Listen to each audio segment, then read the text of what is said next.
is the 77 WABC minicast. My man Bill Donahue has been the president of the Catholic League here in the United States for, I believe, 33 years. That's a long time. And I think he's been here all 10 years since I came back to New York in 2016. We may have missed 1 year for COVID. I don't remember. But I got back to New York, and it was St. Patrick's Day. And Bernard, God rest his soul, celebrating today for sure with his own Fosters. He said, "You're going to love this guy, Bill Donahue. You're going to love him." I said, "Okay, bring him in." And Bernard's long gone, and Bill's still here wearing his beautiful green shamrock hat. He's got a nice shamrock green tie. I can't see the pin. Is that who's on the pin there? St. Patrick. St. Patrick. There you go. On St. Patrick's Day, this is always a thrill for me. I really do love you, Bill. Bill's new book is out, Christianity and the Crosshairs, Ruling Class and Radicals and a Common Enemy. And boy, is that the truth. Well, happy St. Patrick's Day. Happy St. Patrick's, and thank you so much. Good to see you. We love Bernie. He's upstairs. He's upstairs with the Lord. 100%. I was watching this morning. He used to do this bit with Imus Cardinal Egan, and he would rank on Imus the whole time. It was very funny. It would be a message of hope and love, and he would talk about Imus dying, how great that would be, all that type of thing. So I looked back at about 20 of those this morning, and it made me laugh, because this is his day today. But yours too, Bill, so let's get right to it. You are, from me, the base of St. Patrick's Day, born in Manhattan. I believe you're still in Manhattan, yet you do not march in the St. Patrick's Day parade. I know you tell the story every year. You got to tell it again today. Why will you not be on Fifth Avenue today? Well, going back to the 1990s, I was approached by the Ancient Order of Hibernians, which I belong to. They no longer sponsor the parade, but they did at that time. And they said, "Bill, we're getting a lot of flack about gays not being able to march under their own banner." You could march. Gays could always march in the parade. Nobody asked you what you did in bed and with whom. That's nobody's business. Right. And I said that explicitly on WABC radio for years. So they got to me in the 1990s. They said, "We wanted you to belong to Division 2 because you can represent us in case we get any kind of flack." I said, "Okay, no problem." We had no problems. We won in the Supreme Court in 1995. It was actually a Boston case, 9-0. Freedom of association, First Amendment, you can make up your own rules about who wants to march. We didn't seem to have any problem until we had in 2014, I get a phone call. I'm out in Montauk at the time, probably drinking beer. It's a very good Irish place. Yeah. And I certainly wasn't drinking Bosco. When I'm out there and I get a phone call from John Fitzsimons, I don't mind mentioning his name. The guy passed away. I thought he was a friend, but he's some of my own Irish people turned against me.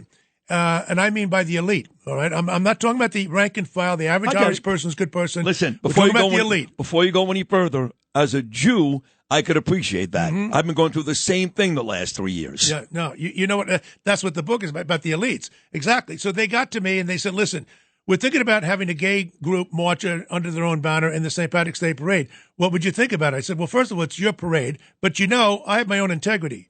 I've been defending you guys for 20 years, saying that the St. Patrick's Day Parade is no more anti-gay than it is anti-pro-life. In other words, pro-life people cannot march under their own banner, okay, which is the way it should be. That's the way it used to be. Now, the only political statement is England out of Ireland. That's the one exception they make. That's their rule. Nobody else, no matter what the issue is, you just don't. You can march under County Kerry, St. Agnes School, whatever it might be, but you just can't politicize it. So I said, listen, if you're going to allow the gays to march under their own banner, I've always been saying they're not the St. Patrick's Day Parade is not anti-life because they don't allow the pro-life people to march under their own banner. So you have to allow the pro-life people. They said, fine, but we will. And then they double-crossed me. And then they lied. Wow. And then they lied. Wow. And to this day, you have two gay groups marching. NBC, isn't that cute? Because they have the parade. That's their parade. Right, that was cute. Right. And then a lavender group, lavender, whatever it is, some gay group by Brendan Fay. He's about this big. I don't think they wouldn't let him on the roller coaster at Coney Island. He's too small. Right. He's a real leprechaun. Yeah. Anyhow, they said, listen, Bill, we can allow we'll take the applications from the pro-life people.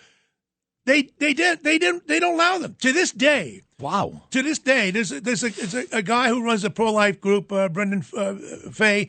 He comes out and he says, listen, I've applied every single year, Aiden, and they say no. So they lied to us.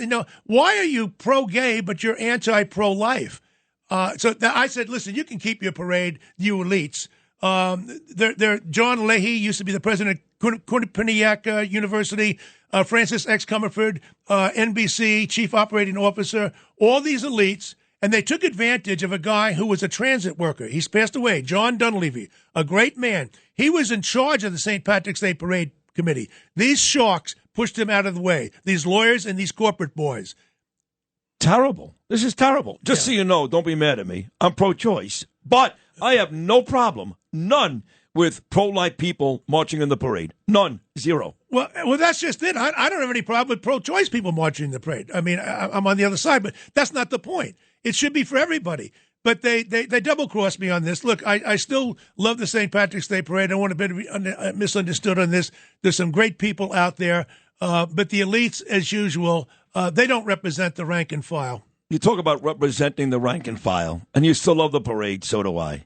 And you said to me this morning in the hallway, you said, always making trouble, basically, right? So you keep up the news, Bill. I have become the base of the resistance for Mayor Mamdani. Why? He's a liar, which is bad enough. But worse than that, he's an anti-Semite. He's anti-American. He's all the things that are great in this country. He's anti all of it. And his wife is every bit as bad as him, and he swears by his wife. She didn't know.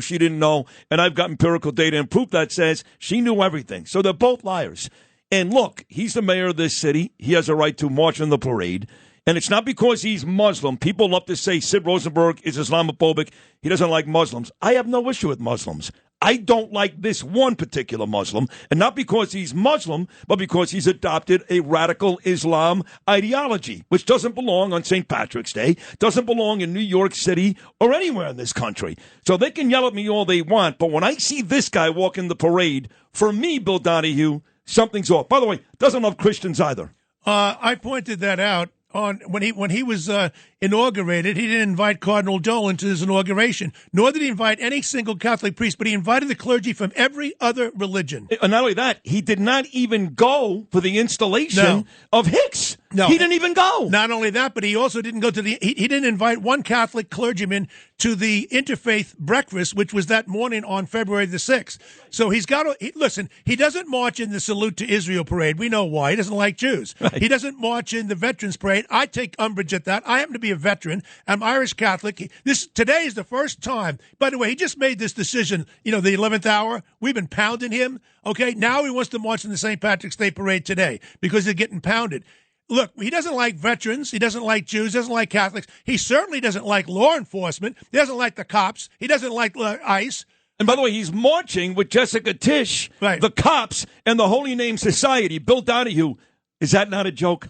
Well, it is a joke. I mean, the guy's a phony, and he has his favorites, and we're not among them. He doesn't treat Catholics and Jews the way he treats everybody else. Even Italians. This guy, I'll see if he shows up at the Columbus Day Parade. My dear friend Angelo Vivolo, hope he doesn't invite him. He walked past the Christopher Columbus statue, Bill Donahue, and gave the statue the finger. Yeah.